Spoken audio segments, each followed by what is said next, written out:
우리가 부활의 확신을 가지시고 살아가자라는 마음으로 이 찬송가를 골라봤습니다. 여러분들이 나는 주 예수 그리스도의 이름으로 예수님을 따르며 성도로서의 바른 삶을 살고 성령의 열매를 맺어가며 살아갈 때 우리는 바로 예수 그리스도께서 오실 그날에 생명의 부활, 영원한 부활의 산 소망을 가지게 될 수가 있게 되는 겁니다. 다 같이 생명의 부활을 합시다. 우리가 생명의 부활을 해야 됩니다. 영원히 지옥의 권세에 빠질 죽음의 부활이 아니라 심판의 부활이 아니라 영생의 부활, 생명의 부활을 할 수 있는 그런 믿음이 저와 여러분 모두에게 있어야 될 줄 압니다.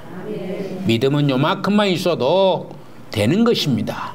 그러나 하나님이 기뻐하시는 것은 요만큼을 기뻐하지 아니하시고 이렇게 더 큰 믿음을 가지는 사람을 더 기뻐하시고 하나님 당신을 사랑하는 자들을 굉장히 기뻐하시는 것을 우리가 기억을 하셔야 됩니다. 여러분들이 여튼간에 요만한 믿음이랄지라도 가지고 있으니까 그나마도 다행입니다. 그나마도 다행이지만은 그러나 우리가 그 믿음을 점점 키워서 마지막 생명 다하는 그 순간에 하나님 나라를 우리가 입성한다는 확신 속에 고백하며 자녀들에게 유언으로 남길 수 있는 그런 여러분들이 다 되셔야 될 줄로 아는 것입니다. 자, 그들은 그래서 이렇게 뗄래야 뗄 수 없는 그런 이제 한편이지만은 그들 스스로 싸우고 있는 것을 보게 됩니다. 이것이 하나님께서 심판하시는 것이죠. 사실 앞에서 무슨 이유인지 모른다고 했던 것이 17절에서 그 답을 하고 있는 것을 보게 됩니다. 하나님의 말씀은 하나님을 미워하는 자들에 의해서 성취가 됨을 보여주고 있는 겁니다. 우리가 그래서 말씀 안에 거하는 자가 되어야 됩니다. 여러분들이 말씀을 많이 읽고 있고 또 기도도 하고 있지만은 헛된 말씀을 그냥 입으로만 말씀을 읽고 마음으로 읽지 아니하면은 그 말씀을 읽으나 마나가 되는 것입니다.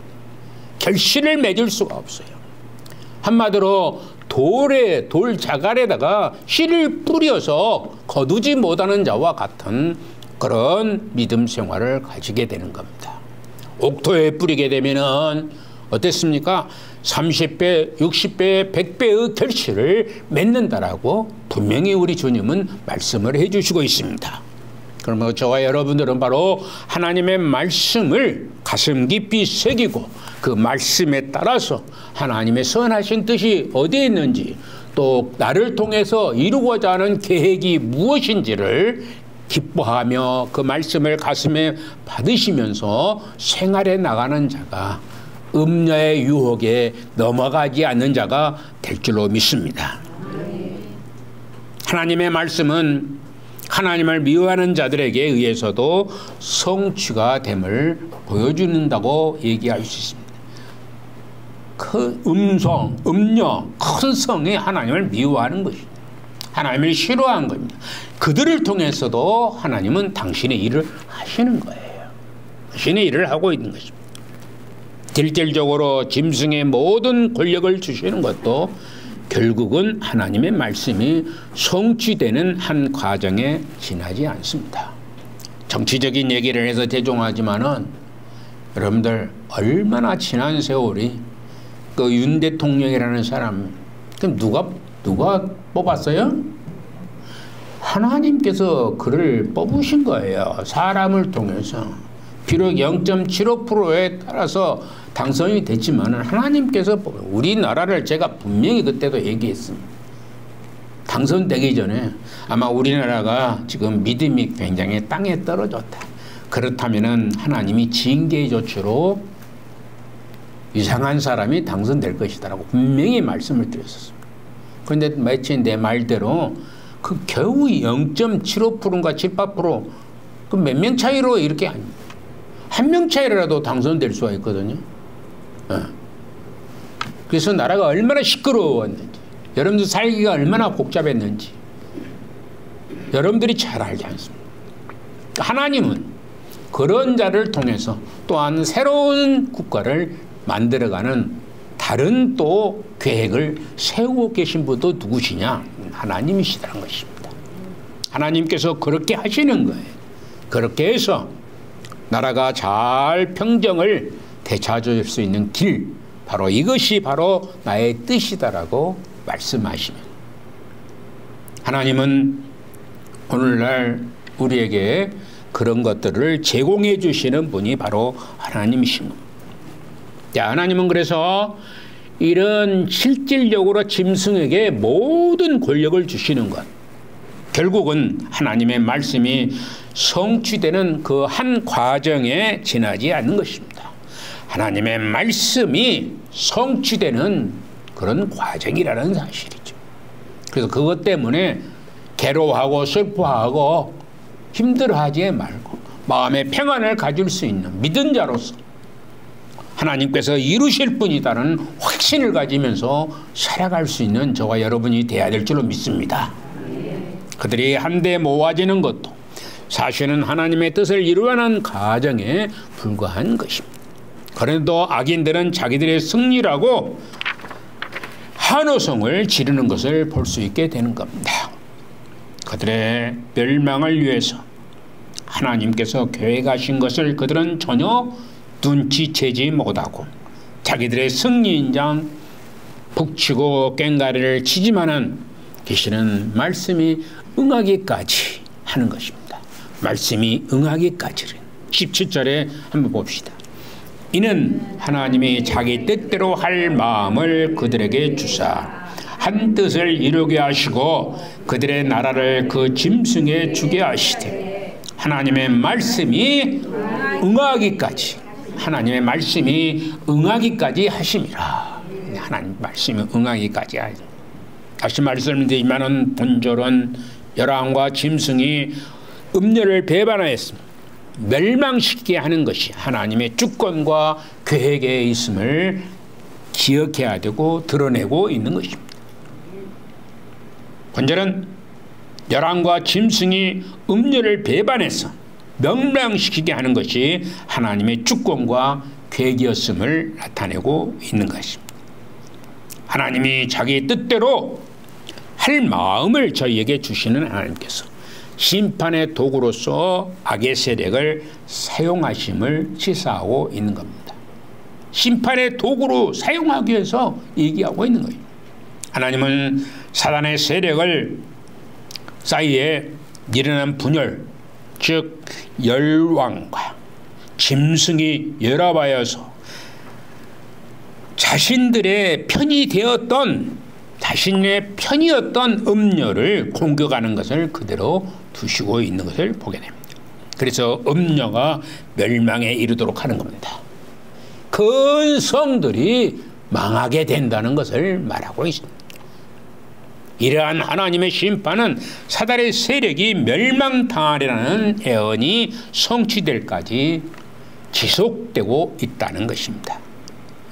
큰 성이 다 멸망하기까지 지속이 된다는 것이죠. 대단한 힘을 가지고 있죠. 얼마나 힘을 가지고 있습니까? 얼마나 권세를 가지고 있습니까? 그러나 그들은 결국에 망하게 된다는 것을 얘기하고 있는 것입니다. 짐승은 그가 섬기던 음료를 반역할 수 있고 열불은 여자를 배망시킬 수가 있습니다. 뿐만 아니라 여자에 대하여 태도를 돌변할 수도 얼마든지 있습니다. 그러나 열불과 짐승이 하나님을 반영할 수는 전혀 없습니다. 열불과 짐승은 절대 하나님을 반영할 수가 없습니다. 그들이 하나님을 모반하고자 하는 그 음모를 꾸밀 수는 있을지 모르지만 결코 그 음모를 성공시킬 수가 없습니다. 그러므로 곧 어떤 세력도 지상에서나 하늘에서도 아버지 하나님의 뜻을 거스릴 수가 전혀 없다는 얘기가 되는 겁니다. 그래서 우리는 당당히 나라와 권세와 영광이 아버지께만 있다라고 고백할 수가 있습니다. 여러분들이 나라와 권세와 영광이 아버지께만 있다라고 매주 고백하는 것, 우리가 가슴속 깊이 아버지의 영광, 아버지에게 고백하는 자, 나라와 권세가 영광이 아버지께만 있다고 하는 그 가슴 속에 새기면서 오직 하나님이신 우리의 아버지이신 여호와 하나님께 우리의 몸과 마음을 다 드릴 수 있는 신실하고 복된 종이 되어야 되는 것입니다. 모든 도시와 성은 하나님의 심판으로 파멸할 것입니다. 그들의 예상하지 못했던 자중질환으로 인해서 도시는 끝장을 보게 될 것입니다. 세상의 권력과 세상의 유혹도 때가 되면 그 종말을 고하게 될 것입니다. 이제 지금 하나님의 모든 뜻이 완성되는 장엄한 순간이 점차로 우리에게 다가오고 있습니다.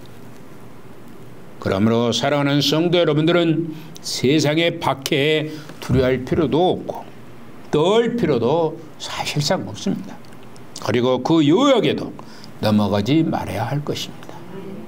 그런데 우리가 우리를 핍박하고 박해하고 고통받게 하는 그런 것에서는 쉽게 넘어가지 않습니다. 오히려 싸움을 해서 이기려고 하는 그런 믿음이 생깁니다. 우리가 알아야 될 것은 내적으로 공격을 당하면은 교회가 똘똘똘똘 뭉쳐지게 됩니다. 그러나 내적으로 서로 싸우고 교제를 하지 아니하고 서로 미워하고 시기하고 질투하게 되면은 결국은 교회는 무너져 버리고 다 떠나게끔 되어 있는 것입니다. 내적으로 잘못된 삶이 아니라 외적인 고통, 어떤 유혹도 어떤 시기도 어떤 질투도 견딜 수 있어야 되고, 우리는 많은 유혹에 여러분들이 안 빠진다고 나는 자신합니다 라고 하지만은 절대 그 자신은 100% 인정할 수가 없습니다. 우리는 그 어떤 유혹에 넘어가기 쉬운 아주 연약한 존재이기 때문에 그럽니다. 그러나 제가 늘상 말씀드린 말씀 안에 가면 하나님 뜻과 계획이 어떤 것인지를 바르게 안다 할 것 같으면 절대로 넘어가지 않습니다. 지혜의 영이 우리 하나님께서 우리에게 함께 하시니까 절대 어떤 유혹에도 넘어가지 않는 것입니다. 제가 아까 말씀을 드렸던 것처럼 여러분이 하나님의 말씀을 들을 때에 또 말씀을 읽을 때에 그 마음에다가 딱 채워놓으시기를 바라고 그것이 풍성하게 배출될 수 있도록 해야 됩니다. 내놓아야 돼요. 안 내놓으면 어쩐다고 그랬어요? 죽어요. 영적으로도 죽고 육적으로도 죽고, 육적도 뭐 먹기만 하지 내놓지 않으면 어쩝니까? 죽게 돼요. 영적인 것도 마찬가지입니다. 받아들이는데 그걸 품어내지를 아니하면 그것도 영적으로 죽을 수밖에 없는 것입니다. 영혼이 얼마나 고통스러울지 모릅니다. 그렇기 때문에 여러분들이 하나님의 말씀을 가슴에 새기고 그 말씀을 품어낼 수 있는 그런 자연적인 하나님의 사람으로 성도로서의 삶을 살아야 됩니다. 오늘 혹 예배를 드리러 오지 않는 자들 각성할 수 있도록 어린 양이신 우리 주 예수 그리스도를 따르는 온 성도가 기도함으로 예배에 참석하지 않는 자들을 위해서 기도를 해야 돼요. 여러분들 예배가 얼마나 중요한지를 아시죠? 제가 아까도 얘기했던 것처럼 주일날 예배가 됐든 수요 밤 예배가 됐든 딸랑 2번 드리잖아요. 딸랑 2번 드는데 참석하지 아니하는 사람. 그래도 자기가 죄를 지은지를 몰라요. 그러죠? 수요 밤 예배, 주일날은 그래도 주일날도 마찬가지입니다. 참석 안 해도 나 죄 지었습니다 하고 회개하고 용서를 하지 않습니다. 그럽니까 안 그럽니까? 여러분들 그러잖아요. 자기가 참석하면 나는 마땅히 그럴 수밖에 없었으니까로 가버립니다. 그게 우리의 나약한 믿음 때문에 그러는 겁니다. 예배에 참석할 때 하나님이 은혜가 임하고 우리 성도들 간에 기쁨의 교제가 일어나고 상대방을 기쁘게 할 수 있는 나 한 사람이 잘 하나님 앞에 나타남으로 말미암아 다른 사람들도 그로 말미암아 기뻐하고 즐거워할 수가 있게 되는 것을 알아야 됩니다. 그러므로 우리가 온 성도가 그렇게 될 수 있도록 기도함으로 다 함께 주님을 온전히 섬기는 주님의 진정한 공동체가 될 수 있기를 간절한 마음으로 우리 주 예수 그리스도의 이름으로 축원을 드리는 것입니다.